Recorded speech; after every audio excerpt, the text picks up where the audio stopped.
香港2026年會發生咩大事件呢？係咪好似網絡上大家講嘅會車馬紅人節呢？香港真係面到要爆發戰爭，一陣間同大家詳細預測香港2026年發生嘅所有嘢。我係拳朗師傅，全香港2019年唯一預言爆發瘟疫嘅師傅。家仙女轉世，中意我嘅朋友請點讚我、訂閱我，打開右下角嘅鐘仔撳全部，就可以收到我新片嘅通知。有中意睇嘅題材就歡迎大家喺片下留言，亦都歡迎大家將呢條片廣泛分享出去，幫助他人，功德無量。香港喺2026年當中的災難都好多，2026年都唔係一個太平嘅年份。呢條片首先同大家講下香港發生咩大事件，有啲咩災難會出現，乜有危險呢？佢都會同大家預測樓市、股市全方位嘅預測嘅。香港2026年當中會有好犀利嘅颱風，有8級啦、9級啦、10級啦，或者10級以上嘅好勁嘅颱風。呢個颱風將會帶來狂風暴雨，令到好多低窪嘅地方會水浸，就要小心停車場。低啲嘅地方有機會水浸，仲有咧就係地鐵都有機會係滲水落去嘅，有水浸啦。所以咧好打大風嘅時候，或者係狂風暴雨落大雨嗰時候咧，咁大家都需要注意下安全問題。仲有咧香港咧在26年咧都有好嚴重嘅兇殺案件將會發生，所以唔理係家庭糾紛啦，定係出邊嘅街嘅兇殺案件，2026都會發生嘅。嚴重嘅嗰啲打劫事件都會發生，所以咧大家自己都要小心，有啲係鋪頭打劫啦，有啲係街人少嘅地方都要小心啦。2026年香港嘅打劫事件咧係會發生，有民宅起火，同埋有工廠起火要小心。呢啲火災咧係在山火都要小心，嚴重嘅火災會出現嘅。仲有咧嚴重嘅車禍、工地都有防意外，香港會產生嘅危險工作嘅朋友，真係要注意咯，來工作嘅朋友要小心意外事故啦，地盤工人都要小心啦，地盤工作者啦都要小心，要防危險產生啦。總之今年咧特別係小心嘅一年。2026年喺香港有唔少嘅人會被淘汰，會同自己嘅親人分離啦，有好多人咧會自殺嘅，自殺嘅案件咧真係唔少。有啲係自殺，有啲上吊啦，有啲墮樓啦，總之係各種形式嘅自殺喺26年咧都會出現。咁所以大家想平安嘅朋友，真係要保護自己嘅親人，多啲關心佢哋。香港26年咧就要嚴重嘅瘟疫爆發，仲會變種嘅，好多人會失去生命嘅。咁我之前都預測咗啦，我話今年2026年全球咧，包括印度，我係點名噶啦，印度、泰國嗰啲地方咧，瘟疫都會爆發嘅，變種噶啦。啱啱踏入2026年，印度就爆發咗一個啦。即係變種瘟疫啦，咁今年香港都係一個瘟疫會爆發嘅一個嚴重嘅地方，都會產生噶啦，咁所以大家都需要注意安全。好多人咧問我車馬紅人節喺2026年香港係咪都會應嘅咧？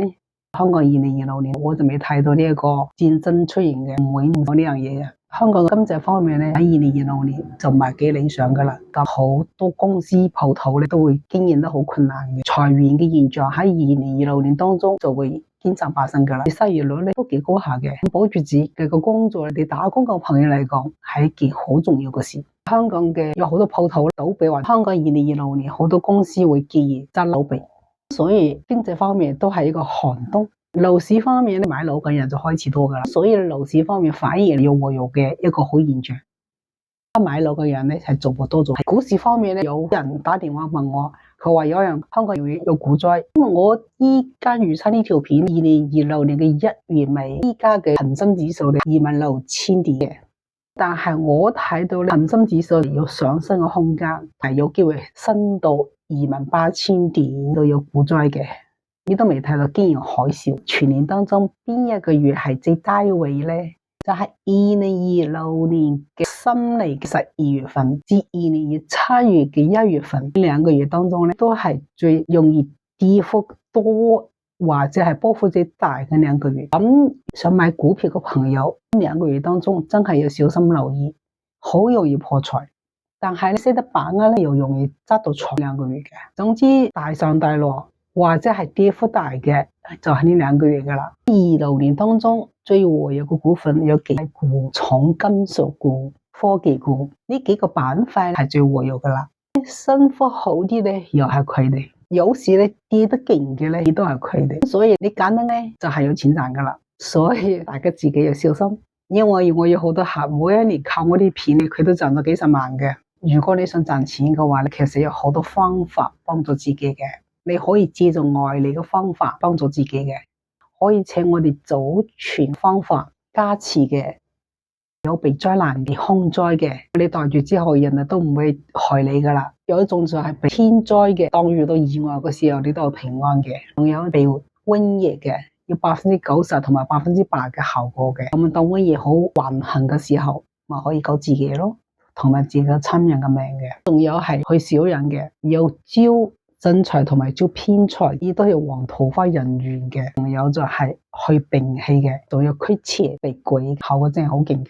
仲有，其實我每一年都同大家介紹咗好平嘅三寶，利用三寶咧幫自己同全家平安。如果你識得用，又諗唔到個好運嘅。有人前年咧買咗我嘅三寶，佢半年傾唔成嘅生意咧，照住我哋三寶嘅提示去做，竟然成功嘅傾成咗，賺咗幾千萬港紙嘅。我嘅三寶係每一年出嘅12生肖運程書，每一年出嘅通勝，同埋每一年出嘅月曆。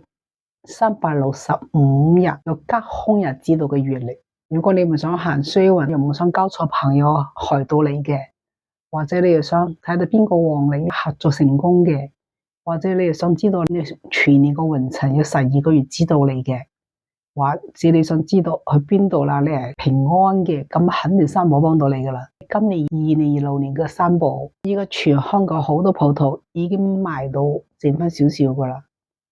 我睇到有好少地方仲有得賣，嗱嗱聲去搵去搶購，仲嚟得切幫自己嘅。仲有揸車嘅朋友，其實我同大家都做咗一個車掛件平安嘅，又可以避鬼嘅。今年最兇嘅咧，容易惹瘟疫啦、病到啦，好容易中招嘅，或者有災難嘅。邊幾個生肖需要注意咧？第一，犯太歲嘅生肖，今年係生肖屬鼠嘅朋友沖太歲，生肖屬牛嘅朋友害太歲，生肖屬兔仔嘅朋友破太歲，生肖屬馬嘅朋友值太歲。建議請我親自用我哋嘅道教嘅祖傳法術改運，就可以幫你哋嚟化解，令到你逢凶化吉，衰運都可以變得好運，係我哋祖傳法術嘅一個好重要嘅地方。